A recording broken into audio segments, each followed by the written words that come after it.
Once upon a midnight dreary, while I pondered, weak and weary, over many a quaint and curious volume of forgotten lore, while I nodded, nearly napping, suddenly there came a tapping, as of someone gently rapping at my chamber door. "'Tis some visitor," I muttered, tapping at my chamber door. Only this and nothing more. Ah, distinctly I remember it was in the bleak December, and each separate dying ember wrought its ghost upon the floor. Eagerly I wished the morrow. Vainly I had sought to borrow from my book surcease of sorrow, sorrow for the lost Lenore, for the rare and radiant maiden whom the angels name Lenore, nameless here forevermore. And the silken, sad, uncertain rustling of each purple curtain thrilled me, filled me with fantastic terrors never felt before, so that now, to still the beating of my heart, I stood repeating, "'Tis some visitor entreating entrance at my chamber door, some late visitor entreating entrance at my chamber door. This it is and nothing more." Presently my soul grew stronger, hesitating then no longer.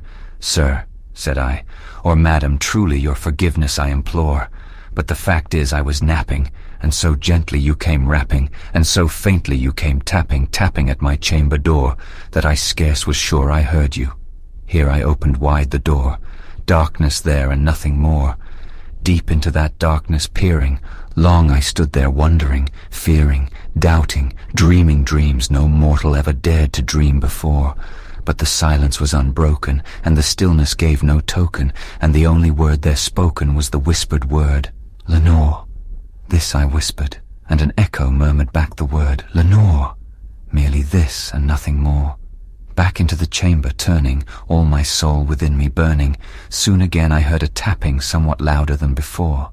"Surely," said I, "surely that is something at my window lattice. Let me see then what thereat is, and this mystery explore. Let my heart be still a moment, and this mystery explore. 'Tis the wind and nothing more." Open here I flung the shutter, when with many a flirt and flutter, in there stepped a stately raven of the saintly days of yore. Not the least obeisance made he, not a minute stopped or stayed he, but with mien of lord or lady, perched above my chamber door, perched upon a bust of Pallas just above my chamber door, perched and sat, and nothing more. Then this ebony bird beguiling my sad fancy into smiling, by the grave and stern decorum of the countenance it wore.